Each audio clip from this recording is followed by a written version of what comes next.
everyone. And usually I use a microphone, but I'll go for my voice, so I hope you guys at the back can hear that.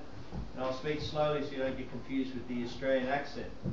Now, nice to see everybody from NYP here, but we've also got some special guests, which is from high school as well. I think it's the first year of high school, is that correct, Tracy? Yes.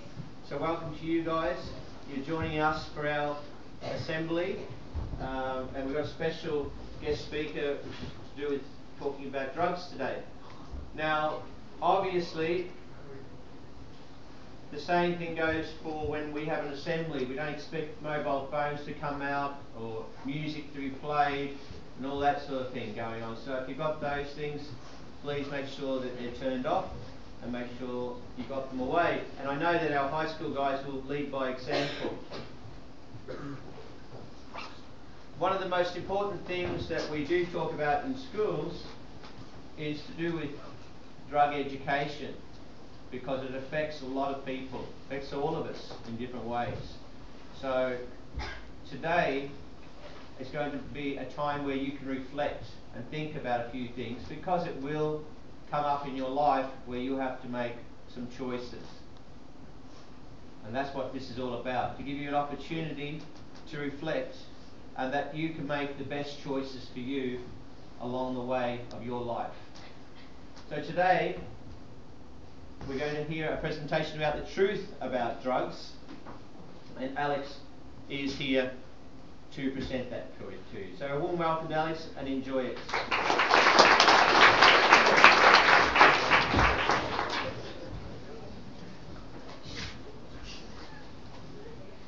Morning. Morning. So the guys in the back, do you hear me? Yeah. Cool. Because I don't like using a microphone, I always get tangled up in the cables. With regards to this lecture, truthfully I don't often do it in English. Normally I do it in Swedish. My spelling is not very good. Reason for that, alcohol. I wasn't in school as much as I should have been. And that's a bit of what we're going to be talking about today. My name's Alex, I'm 37, and I work full-time as a drug educator in schools, companies, security schools, police officers, military.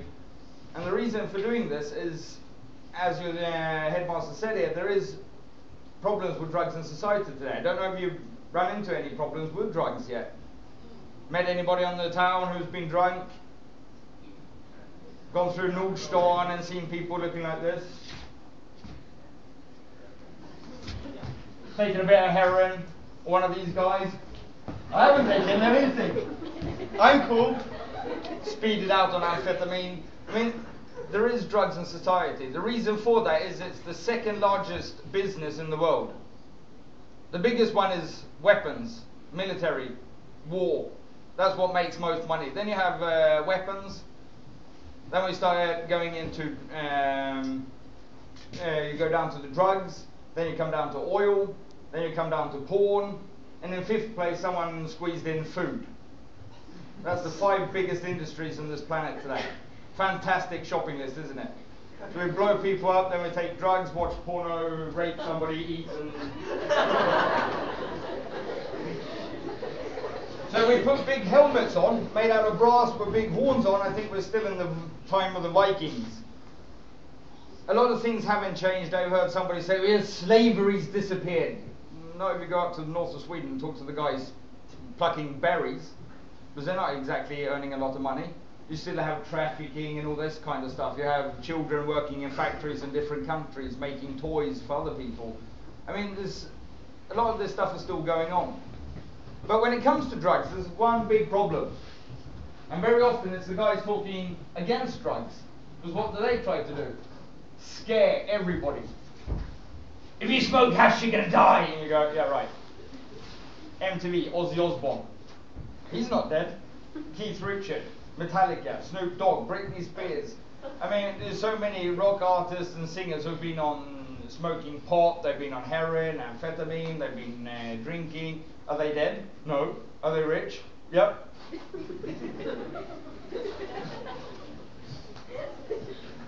I've never believed in that way of doing a drug education.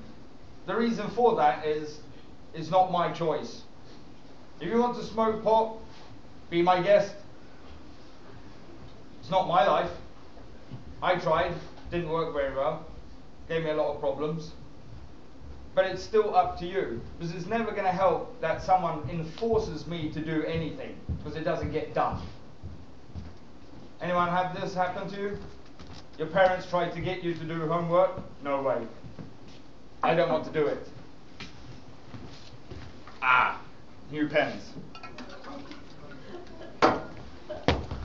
Or ever had this bright idea? You might not have had it at your age, you will when you get a bit older. You sometimes have this really bright idea that you want to clean at home. I know, it sounds interesting. And all of a sudden this has happened. I take out the vacuum cleaner and I start cleaning the floor, and my wife comes home. Ooh, this looks nice. Can you do the dishes as well? And I just turn off the vacuum cleaner, I drop it on the floor, and I go sit and play computer games.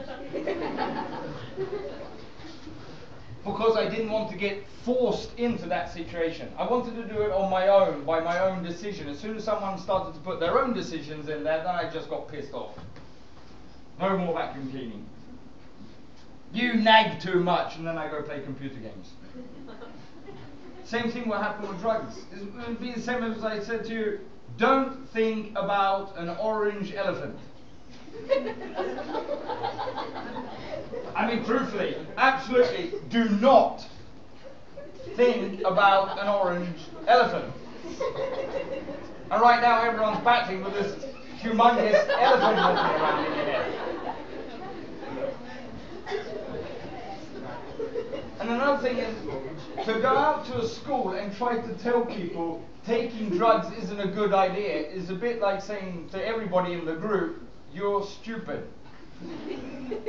Because I'm quite sure you've already figured that part out. I mean, it does actually say on the cigarette packet you're going to die. Sounds good. I mean, no one goes out drinking on the weekend because they think it's going to help their constitution of the body somehow. I mean, take a firefighter. If he goes into a building where there's smoke, what does he do? He puts on a gas mask with oxygen on his back. Seen this? Yeah. That's the problem with cigarettes. Not the nicotine, not the tar, it's the smoke. You're setting fire to bark.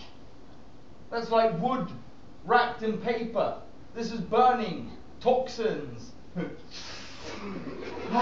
the firefighter's going, yeah, or a gas mask where oxygen could be a good idea.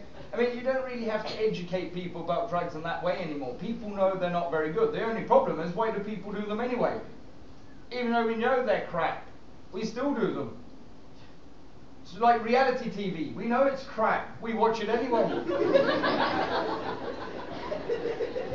It's like parents, they know Hemsveckan is crap, but they still read it.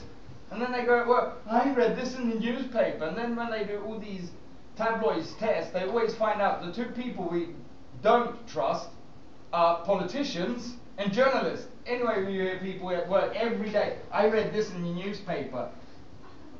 It won't work. Because people take drugs for a very, very simple reason. They want to be happy. Is anyone in here trying not to be happy? Is anyone who plans their week, how to screw this week up? No. Because everybody tries to be happy. I mean, if you wake up in the morning, you have a killer headache. It feels like your head's going to explode. There's 200 Smurfs running around in there with sledgehammers killing brain cells. I mean, of course you could go out for a walk for half an hour to see if it's lack of oxygen. Then when you get back and still have a headache, you could always eat breakfast in case it's because you don't have enough vitamins in your body. And if that doesn't work, then you could always drink water in case you haven't drunk enough. And if that doesn't work, then you could always eat salt. Because it could be the salt level in your body's too low. That's one of the reasons you have a headache in the summer. You sweat a lot of water goes out with salt in it. You drink water, no salt, and you get a headache. But that's going to take like 1.5 hours to go through that checklist. When I can take 2 aspirins. Bye-bye headache. I could go to bed at the right time so I get a good night's sleep, or I can go to bed when I want to and I can drink coffee when I get up and I'm tired in the morning. It's just an easy way of solving a problem. and the person taking a drug wants to be happy. Doesn't matter if we're talking amphetamine or heroin or coffee or aspirin, it's always the same reason. I mean, if you look at a lot of guys, why do they drink beer? They can't talk to girls. Talking to a girl isn't like a major problem unless you're in love with them, because then everything goes to toilet. I mean, just talking in general with a girl is never a problem, but as soon as you get feelings for her, then it's a big problem. Because then you don't know what to say anymore. And all this weird stuff comes out, and she goes, and you're like, I didn't exactly mean it that way. It was like me and a friend, we went out to a nightclub, this was many years ago. And we were actually quite young at this nightclub. It was what we called the Jurassic Park place. It was like 40 plus, and we were 20. It was a very interesting evening. And my friend, he got quite drunk because he'd been drinking a lot. So he walks up to this lady and goes, "You're really good looking to be so old." And then I just saw 2 feet going skidding past as she had slapped him over the face. But that's the thing. If he hadn't been drinking, he wouldn't have talked to her at all. And a lot of guys, actually, that is one of the reasons why they drink in the weekends. To be able to let loose. I don't know how many parties I've been at where you have these girls who are really like,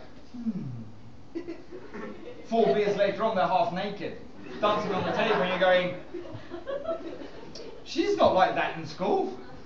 No, but she is when she gets drunk. And that is one of the things with alcohol. It changes personalities and makes people do things they normally won't do, and a lot of this stuff they think is very funny. Then you can do a drug curve. It looks like this. Happy, sad, time.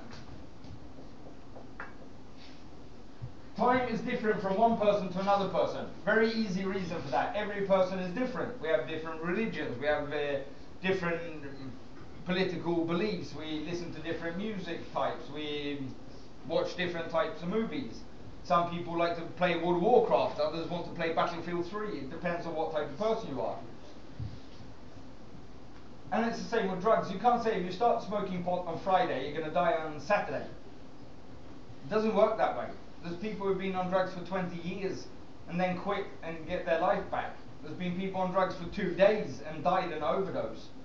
So you never know which group you're in. So you have happy, unhappy, and time. See what I mean with this? Okay, good. We're somewhere in the middle. Sometimes you guys feel great, sometimes you don't feel great. You don't have to believe me because I can prove this. Friday, Monday.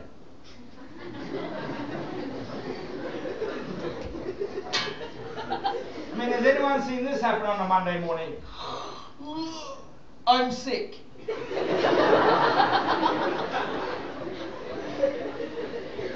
The funny thing with a Monday sickness is you knew on Sunday you were going to be sick on Monday. You knew it was going to strike you about 7:30. It's going to disappear about 9, and it will be back by 5. Because between them, my parents won't be home. And playing sick when nobody's at home is a bit stupid, as I have a wizard and warm at 11. Or I want to go out and drink a cup of coffee with my friends. Why don't you go to school that day? Do you do it to bitch with the teachers? No. They don't care if you don't turn up. It's not like a major problem for them that someone didn't turn up. Then the major problem would be if 50 students turned up that weren't supposed to be there. That would be a problem. One less isn't exactly a hassle, like, oh my God, only have 25 now. I had 26 yesterday. So I mean, that won't be the thing. The reason for doing that is it feels better to be at home, sleep out, get up when I want, and do whatever I want, and not go to school. I do it for my well-being. Even though this will create problems, it doesn't matter, I do it for my well-being. When it comes to drugs, what you often hear about drugs is if you take drugs, you're going to die. Social problems, lose all your money, your life is going to go to crap. Now we run into a problem, advertising. If you're going to advertise a product, are you going to tell people it's bad? I mean, have you ever seen a TV shop like Abflex? If you want to gain weight quickly. Use it 3 minutes a day and you're going to look like flubber. No. You're never going to see advertising for a car where they show it when it crashes and everybody dies. We promise if you crash with our car, you're not going to be injured, you're going to instantly die. I mean, that's not going to get the car sold. You're never going to see a vodka advertising with a guy like,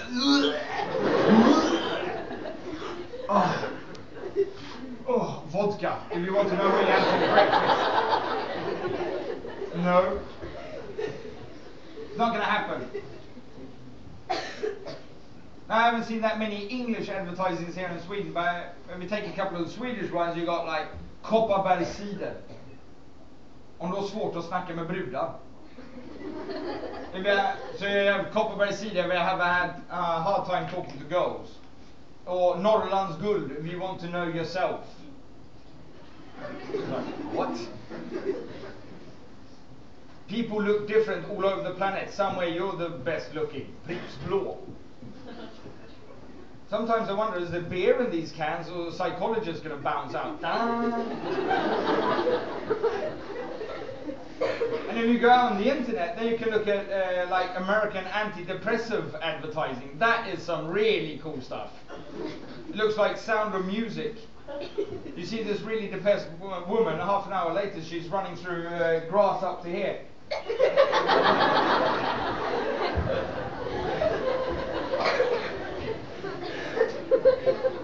What they're never going to show is a picture of like Colombian High with 30 dead kids created by Prozac. Because that's actually one of the problems. Prozac, which is an antidepressive, is today classed as the reason for that school shooting. That kid flipped out and killed 30 people on Prozac. But they're never going to say that. They're not even going to get it banned.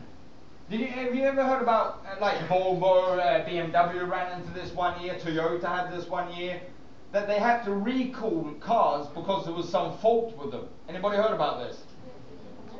Have you ever heard them recall a medicine because of a problem? No, they just put another paper in there telling you about the side effects. Sorry, we just found out you might die as well. Not only have liver problems, heart problems, high blood pressure, epileptic assaults, want to kill people, your suicide might rise by about 60%, but you might also die. But it will help you, unless you die. But they won't talk about that. They'll never talk about that. Because it won't sell the drug. Alcohol will never show the real effects of that drug. But neither will a pair of shoes. You're never going to see anybody walking around with a pair of Converse falling off their feet. Converse. Because it doesn't exactly sell. So what do? They buy advertising in a good spot, like iRobot with Will Smith was a perfect advertising for Converse. James Bond did advertising for BMW. They've always used movies to advertise stuff. Scream, Scary Movie, American Pie. They smoke more pot than they talk to each other.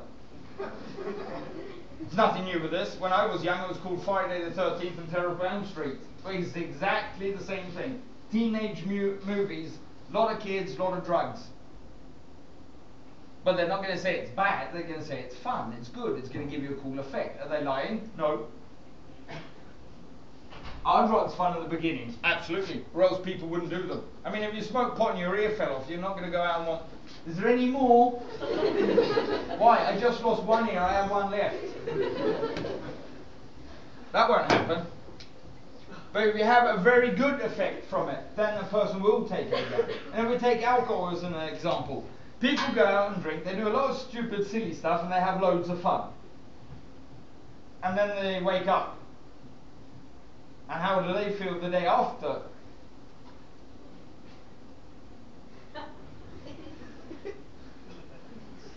Oh my God, my head's killing me. And if you're your age compared to my age, you're going to have a hell of a much harder time than I would. And that doesn't have anything to do with the amount of alcohol I can take or you can take. It has to do with your parents. I mean, if you come home drunk, your parents are going to react. It's not like you can walk. Jesus. You didn't warn me I was going to get this drunk, and your wine tastes crap. That won't work. So you're going to probably look like Carolina Clift before jumping.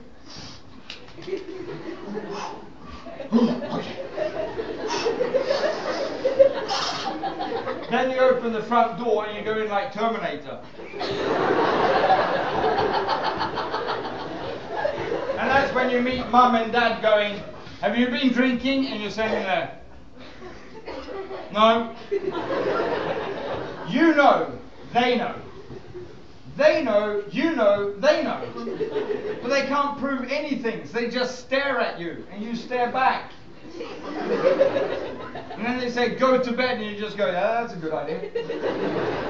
And then you crash, you wake up the day afterwards with a hangover, you might not remember everything that's happened, so it was not very fun. And then you say, I'm never going to drink again in my life. Except in 12 hours.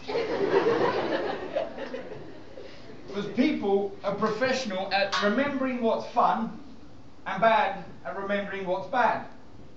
I mean, look at a guy, he's out cycling on his bicycle, all of a sudden he slips off the pedals, bang! 1 hour later on he'll be sitting with his friends, kidding himself, laughing about how much this hurt. You should have seen the crash I did, Jesus Christ, I was flying. You have a guy and a girl, they get together and kissy kissy, lovey lovey, and have loads of fun for 6 months. Crash and burn, hate each other. I'm going to be a nun. I'm going to live single the rest of my life, that's for sure. 4 days later on, they're back together again. You're like, didn't you say he was an idiot? Yeah, and then we went down and drank a cup of coffee together, and I found out it was quite nice. Ah, you mean he reminded you of something? Yeah. And then we started to talk to each other, and I found I was sending him a lot of SMSs, so it was probably a bit my fault that it happened, and blah blah, yada yada, boom, and they get together again. If you're lucky, he's changed. If you're not lucky, he hasn't changed. Or trislotter, have you heard of those? Yeah. Funny things, those. Why do people buy trislotter? Well, it can hardly be to win money, but then we would at least look a bit enthusiastic while scraping them. But we don't. Then we scrape around and we just leave one row of numbers we don't scrape. We put away what we're scraping with and 1 million. Scrape, we don't win 1 million. Do we get angry? No. Then we go into therapy, which is every grey piece is going to go. Now we clear off the entire tree slot. Then we double check it. No, I didn't win. Good. Then I can scrape the corner I'm not allowed to scrape. That is what sells the tree slot. Has nothing to do with winning money. Don't believe me? TV4, morning TV, big tree slot, 50,000 to 5 million crowns. This guy knows he's at least going to go away with 50,000 crowns. He wins 1.5 million. That was nice. That's nice. Okay, cool. You can just walk into basically any car place you want and buy any car you want. Cash. And that's nice. You can go into a bank and say, I found a house for 10 million crowns. Okay, cool. We need 1 million. Yep, here you go. Bang. That's nice. Has nothing to do with the winning. It's the action you're after. And that's the thing with these drugs. They are as fun as they say in the beginning. They have to be, or else people wouldn't do them. But then after a while, the more you take the drugs, the more you start going down this curve. As you need more, your body can resist it better. So you're taking more drugs. This is costing more money, giving you more problems. You might be having to do different criminal acts to get hold of money, to buy the drugs. And you don't want to do the drugs, so you feel bad because you're doing drugs. You do drugs because you feel bad, and you have to rob people, which makes you feel bad. So you take drugs because you feel bad, because you're robbing people, taking drugs which make you feel bad.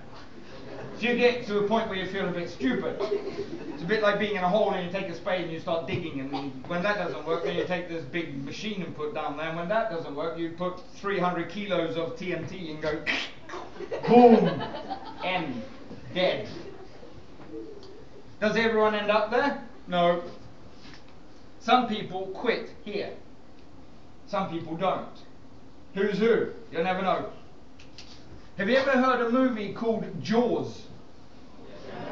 Yeah. The difference between our lives and movie is in the movies there's something called a soundtrack. A soundtrack is a piece of music telling the audience something bad's going to happen. I mean, I would start swinging a bit faster than that. And she keeps and boom, you see this fin coming up behind a big jaw. Bang! Fish food. Every time I've seen that movie, she turns into fish food. Because she doesn't hear the music. And it's the same with a person on drugs. They're never going to hear the music. Your parents driving too fast down the highway. When do they hear music? When it's going blue lamps. It's a bit late to start hearing da-dun. Why are you hearing that? Because we just ran through the police control. You want to hear it before, but you won't. Taking drugs is a bit like jumping out of an aeroplane with a parachute. Can be fun. Can be dangerous. But who's who? Do you think a guy's going to give somebody a parachute in a plane that he's going to jump out of and say, this one doesn't work? And that guy's going to jump out of the plane? If I knew that my parachute was broken, I probably wouldn't jump out of the plane. What do you think? Would you jump out of a plane with a broken parachute on your back? It's like, I believe! Hardly.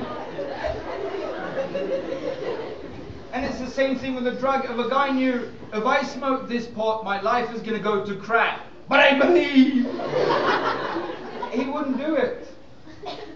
The thing is, here in the beginning, you run into an addiction on drugs. You're going to run into people who are going to say you cannot get addicted to drugs the first time you take them. That is not true. Not only am I going to say it's not true, I'm actually going to prove it's not true. Because the first addiction you get is a mental addiction. The stuff you have on candy. You don't have to eat candy, but you do anyway. Has anyone here gone out to buy candy, and you're standing there filling your bag, and with the weight of that bag in your hand, you just know, I'm going to be sick when I eat this. And then you keep on filling it. Then you go home with your massive bag. You sit down, put in the DVD you're going to watch, and then you start going. And in the end you're going, oh my God, I ate too much. And then you keep on eating. In the end you start feeling sick, so you give this bag to your friend and you take his bag of crisps. We swap. And then you eat crisps. Or has anyone here gone to the movies because you want to watch a movie? You buy this big Coca-Cola, you buy this big popcorn, you sit down to watch the movie. And you buy all this stuff because you want to have nice stuff to eat to the film. Anyone tried this? And by the end of the advertising, you don't have anything to eat. You ate it before the movie. Movie starts, the only thing you have to do is go to toilet. 1 litre of Coke is on its way out. But you hear the same guy going, yeah, but I have control over pot. You don't even have control over Coca-Cola. You can't even control a bag of candy. But this guy is actually going to try to tell me I have control over pot or alcohol. Ask nearly any adult who's been out partying how many times they poured up a drink and known I should not drink this one.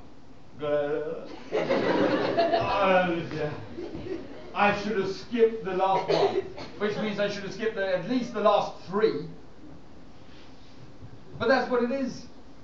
Now we're in Sweden, we have these fantastic things called snaps. Heard of those? Yeah. Snaps. That is interesting stuff. At Christmas they drink snaps, which is about 6 centiliters of pure alcohol with nothing in it. The funny thing is they actually tried to talk each other into that this tastes nice. It's nice with the snaps. Cheers! And then they go like this. God damn! That smell good. I'm not absolutely sure if that face expression hangs together or feels good. Eating pancakes and drinking cold milk, that's good. Oh boy, that's good. Cinnamon roll straight out of the oven with milk, that's good. Pure alcohol tastes crap. It's horrible. That's why we make all these fantastic drinks. People go to the Bahamas, it looks like a fruit salad. It's a bit of alcohol and then there's loads of other stuff and trees and branches and shit sticking out all over the place. And an umbrella and some fiery stuff. And they have absolutely no idea what's in it. Because then they come back to Sweden, they go to some hotel restaurant, I want one of those things I had when I was in the Bahamas, and what was that like? It was white with stuff sticking out of it. And the bartender goes, yeah, I know exactly what you're talking about, and just takes everything, pours it in there, and puts in a piece of grass, and the guy goes, exactly what I've had. You have people sitting at restaurants going like this with their wine glasses. If you want to have fun, ask them what the hell are you doing? Because they have no idea. They try to tell you they do this because it brings out the aroma. Which is actually true. There is a slight problem though. Aroma weighs less than the air. That means it goes in that direction. It's a bit stupid to have the glass up here and the smell's going further up and you're trying to smell it at the same time. Because you're going to have very, very strong nostrils to try to get it down here. Sometimes you can see people in restaurants going like this. And you ask them, what are you doing? I'm looking for the character of my wine. Good, can I eat? Because I'm hungry and you're not going to find it. Because most people don't know the difference between a bottle of Eau de Pisse for 39 crowns or a French castle wine. It's gone as far as we actually start talking about an alcohol culture. There's no culture about it, it's a climate question. Sweden, Norway, Denmark, Finland, Canada, Russia. What do they drink? Of course they do. It's cold as hell here. Every country with a cold climate drinks strong liquor. Every country with a warm climate drinks with a lower level of alcohol in it. Why? Because alcohol raises the body temperature. And if I'm in Italy where it's 35 degrees, I'm hardly going to want to get any warmer. It's like, oh, Jesus Christ, it's warm. Do you have anything to heat me up? No, I want one of these with water in it. Then I want to eat a lot of salty bread, so I get water and salt so I don't get a headache from sweating to death because it's warm, and then I drink a glass of water. And then I'll have some wine. Here, skip the water, give me the bottle. Well, now I'm not freezing anymore. I mean, this was a bit like saying, well, in Africa, you know, they have a lion culture. Yeah, because they have lions.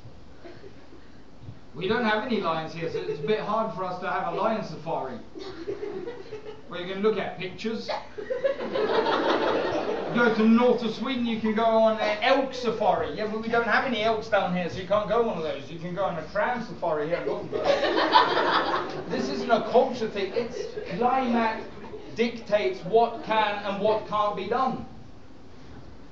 But when it's been there for long enough, then it turns into a culture. But that's what it is. There's no culture around alcohol. People drink alcohol to solve problems. Then they get mentally addicted to that effect. And then they can't quit doing it because they like the effect too much. I don't know how many adults I know that come home on a Friday and they can't calm down until they've had a beer. They sit down and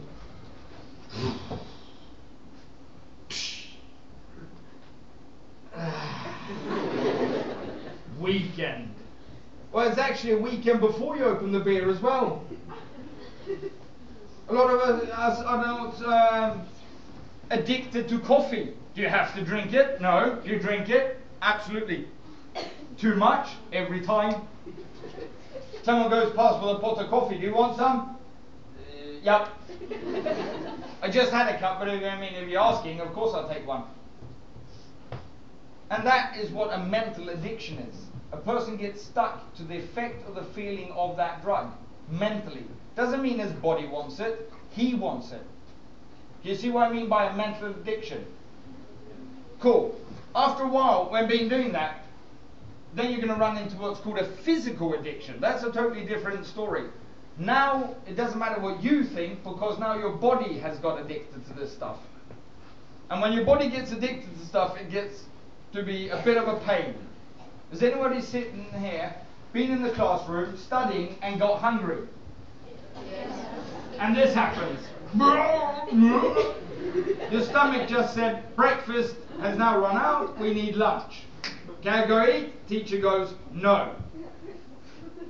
Thanks. Half an hour to lunch. And now I'm reading half speed. Quarter of an hour to lunch. This is when you start reading the same sentence 4 times. Or you close the book and you start filling out the letters on the front page. 5 minutes left, you can't even do this anymore. Now you're lying on the table trying to blow papers off the bench.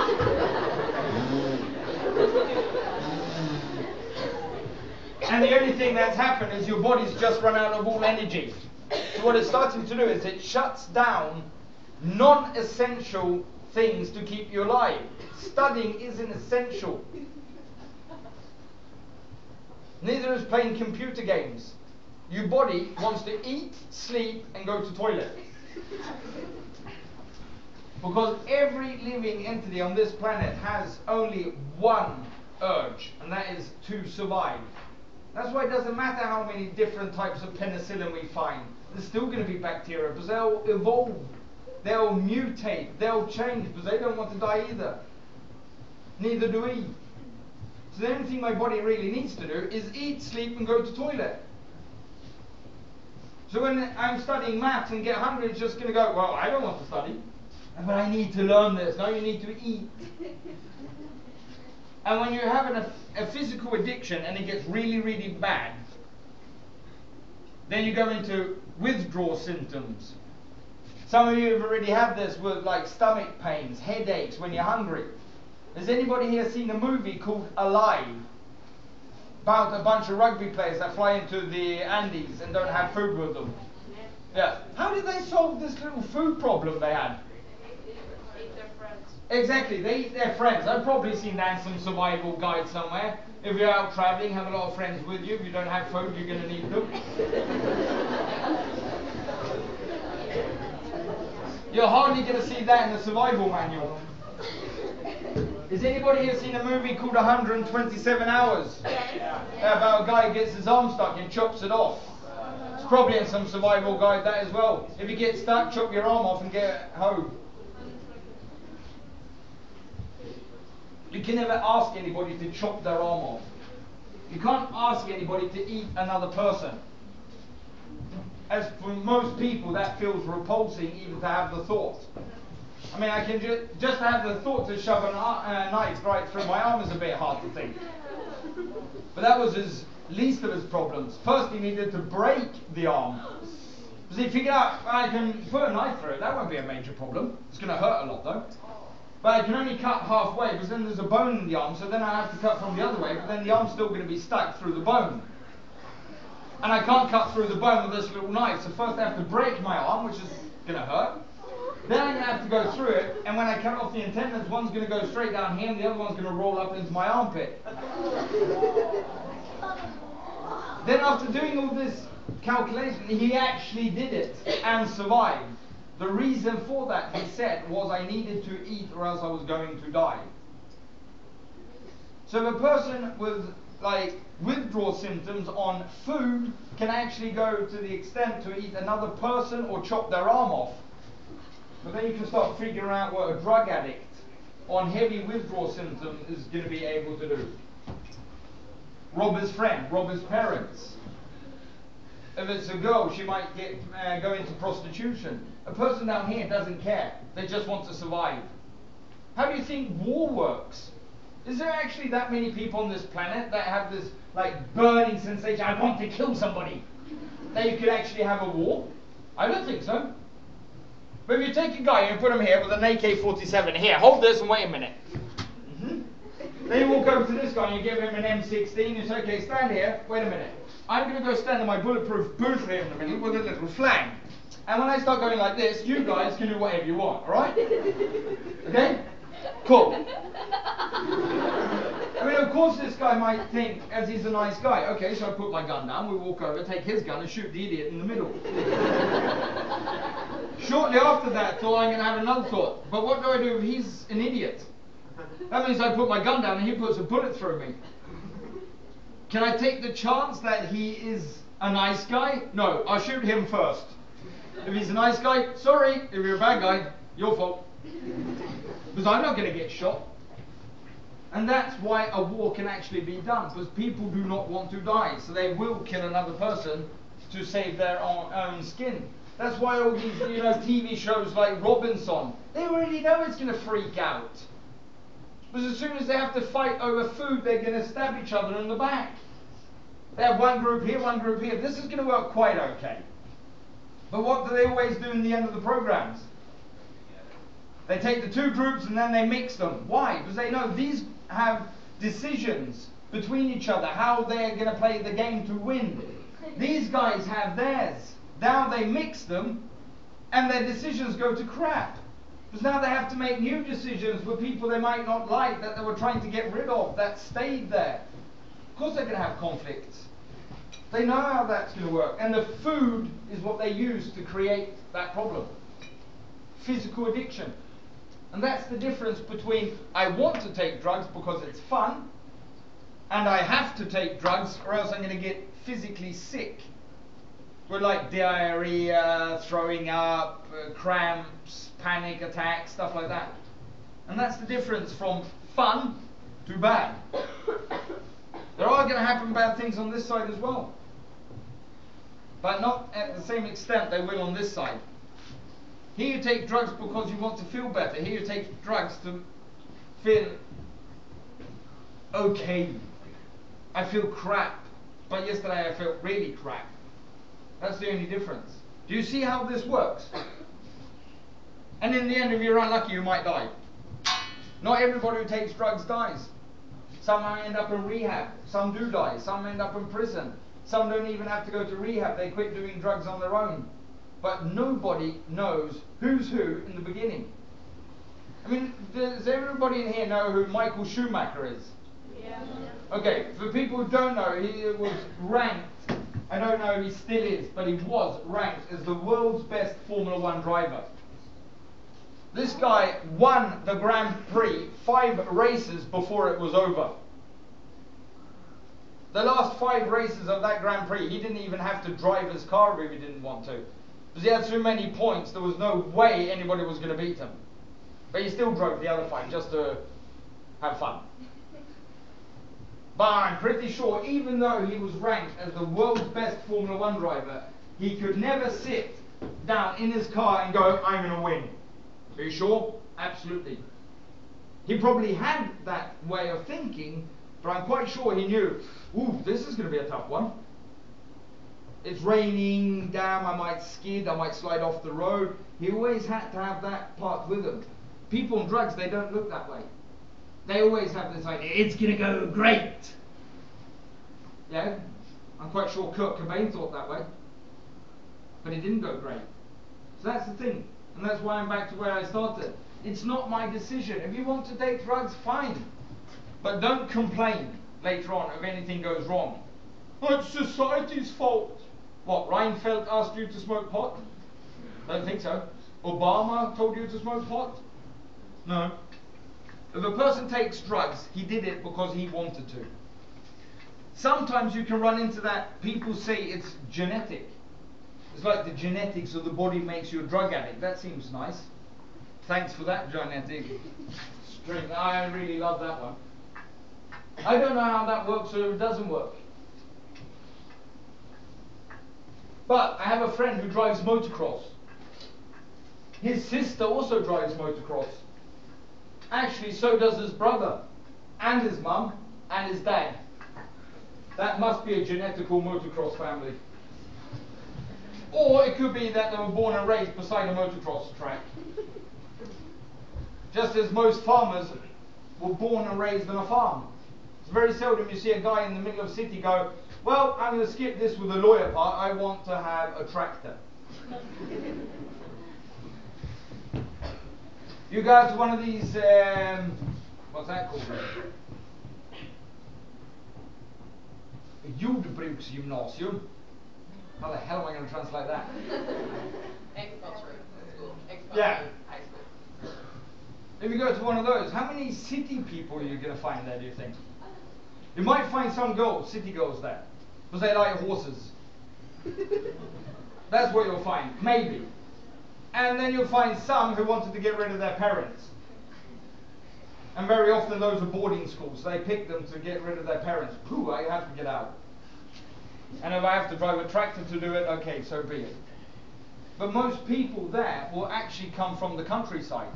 And it's the same if you go into all these type of socionom.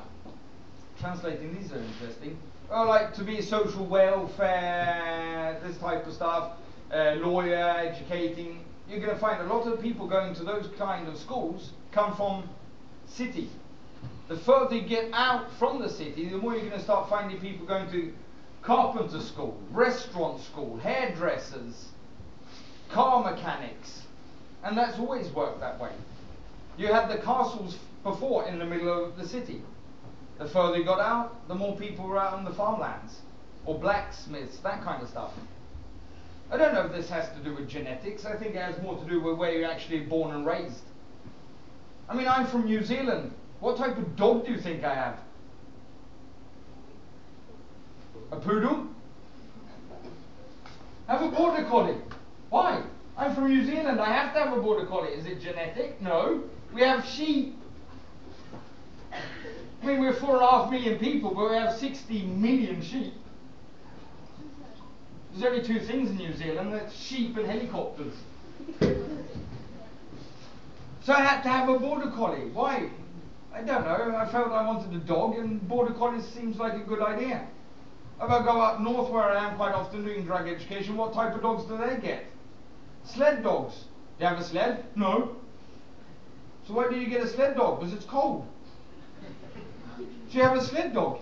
You don't get a chihuahua. When you have 6 meters of snow, you never see your dog.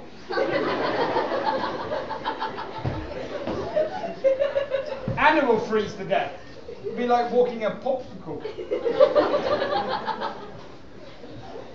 But then you go into the city, is anybody there going to have a sled dog? No, because it's too big to have in an apartment, then I get a smaller dog. Is that genetics? No, I think it has to do with where you are. And it's the same if you're hanging out with people taking drugs. It's very easy that person will start taking drugs. You hang out with people doing a lot of sports, very often that person will start doing a lot of sports. I mean, if you look at guys who like playing World of Warcraft, who do they hang out with? People who play World of Warcraft. Hardly people who hate it. Girls, do they talk to each other anymore? No, they Facebook each other. They sit in the same room Facebooking each other. They talk, yeah, over Facebook. And so there's nothing like spectacular over drugs. It works the same way. Starts with a mental addiction, goes over to a physical one. That's what it is. Next thing. Drugs are a poison. Your body does not like poison. Easy reason. You might die. Your body does not like dying. It hates to die. That's why it eats, sleeps, and goes to toilet to try not to die. And then sometimes it tries to make more people. But drugs are essentially a poison. Your body is going to react the same way regardless of what drug you take when it comes to this. There's 3 steps your body will go through. The 4th step is dead, which is bad. I mean, if I'm trying to survive, dead is absolutely not the good thing to do. So what happens if you drink a small amount of alcohol? Your body's first reaction is to get this the hell out of the body. the quickest way it can do it is to sweat it out through the skin. But is this a movement that's going to make me start to sweat?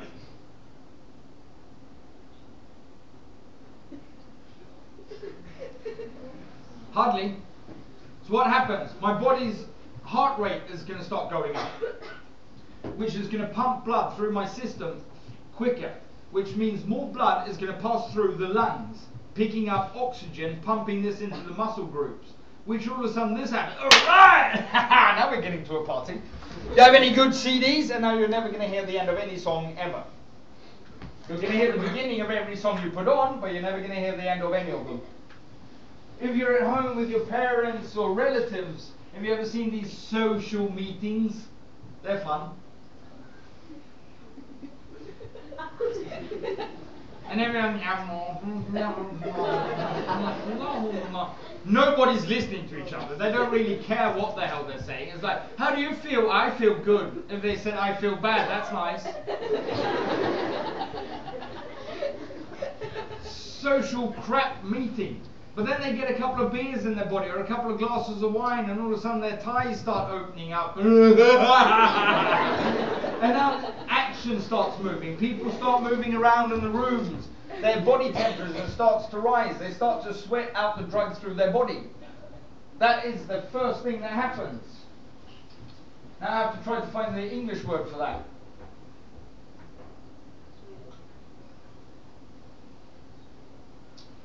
Totally blank. Peep. Awake. Alert. Alert. Let's put it there. The first thing that happens is the body gets alert. It starts waking up. It gets stimulated from the actual drug. Do you think a lot of people are going to stop drinking here when they get stimulated? Hooray! I'm going to go home. No, that's not going to happen very often. What's going to happen now is the person's going to drink more alcohol. Now the body has to look at this from a different viewpoint. It can't speed up the heart anymore.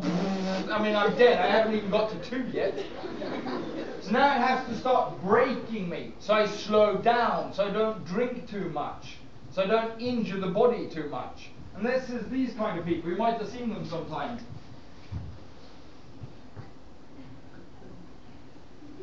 Huh? I'm not as drunk as you think. I'm drunk, more drunk. Or in the middle of a sentence, wait, I need to go to the toilet. Hold your thought there a while. Oh my God. Gee. I'm getting drunk now. This guy isn't getting drunk. He is extremely drunk. And now it's starting to act in the opposite. This guy is starting to go to sleep. He's getting slower and slower when he takes these drugs, which you've probably seen. Sometimes you can see them standing like this. And the beer just goes straight out from the hand, and the only thing they do is go, oh, sorry. What happens is their muscles stop working. Have you ever seen anybody drunk like this? And you hear them, oh, my balance is gone. No, that disappeared here. Why you're looking like this is because your muscle groups have stopped working. So you can't even stand like this. Because your knee is going to, after a while, start to bend out. Because your muscles can't hold the body weight anymore. That's why when you speak, you hear, please. Huh? The jaw muscles have stopped working. So now you can't speak. You see people read. If I go like this and I'm sober, my eyes are automatically going to adapt to the writing. If he's drunk, he adapts the pen to his face. Why? Muscle groups behind the eye have stopped working. So he can't change here. So he has to do it with a pen. So now it's starting to work as a sedative on this person. He's getting slower, sleepier, more tired, and the body is actually trying to save itself this way. Do they always stop drinking there? No. Some people, I can drink more.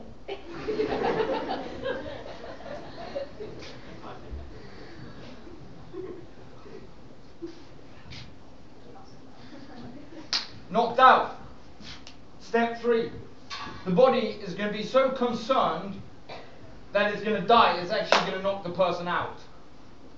Which you might have also seen at parties.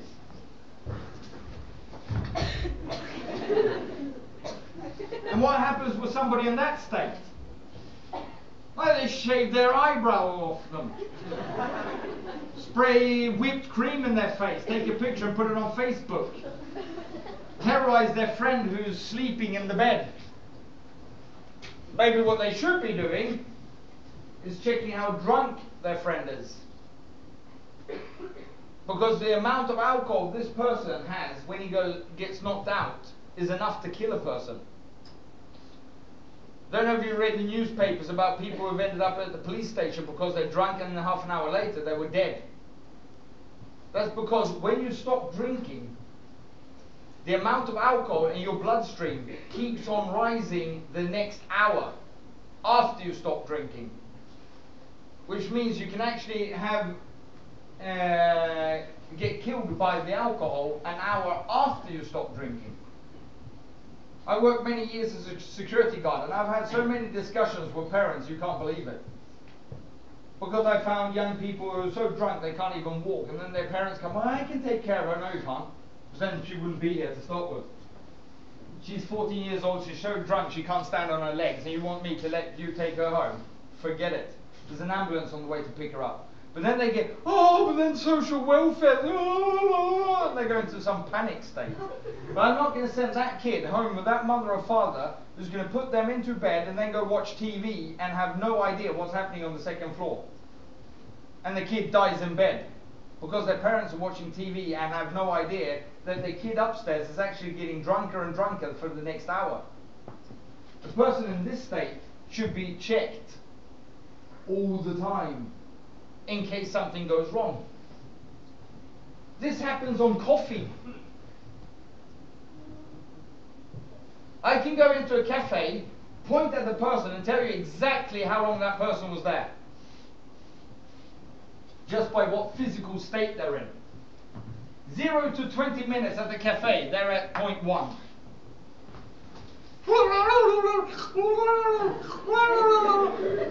After 25 minutes, they start going into the sleep mode. Blah, blah, blah, blah, blah, blah, blah, blah, blah. 45 minutes. Should we leave? Yep. Weren't we going to leave? Yep. But they won't get out of there. It's the same when I play computer games. I love like Counter-Strike. A lot of people drink a lot of Power Kings, Red Bulls, Monster when they're playing computer games. Crap! You want to have bad stats? Drink a lot of energy drinks. In the beginning you see these guys playing like Counter-Strike. Yeah. After 15 cans of energy drink, now they're going through the entire arsenal with weapons because their finger got stuck on the scroll on the mouse. Concentration just went straight out the window. They get too tired, they can't concentrate. The coffee's actually knocking the person out. It's the same when I see people drive cars late in the evening and they just drink loads of coffee to stay awake.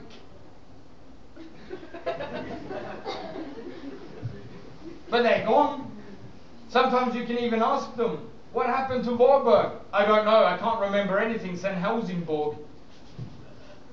Well, that was 50 miles ago, yeah, I know, blank. That person has actually been driving a car totally blank, 15 miles. It's like Resident Evil's behind the steering wheel. So that's the body's reaction to any kind of drug. The first thing that's going to happen is it's going to get stimulated. After that, it's going to start working as a sedative and making the person slow.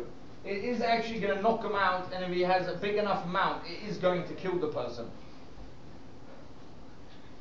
Have you seen any of these steps happen with alcohol? I mean, you have the guy standing outside the bar, oh, this is going to be fun, then you have the guys dancing on it. Hanging at the bar, can I have a beer? Or trying to flirt with a girl. Your eyes are really nice.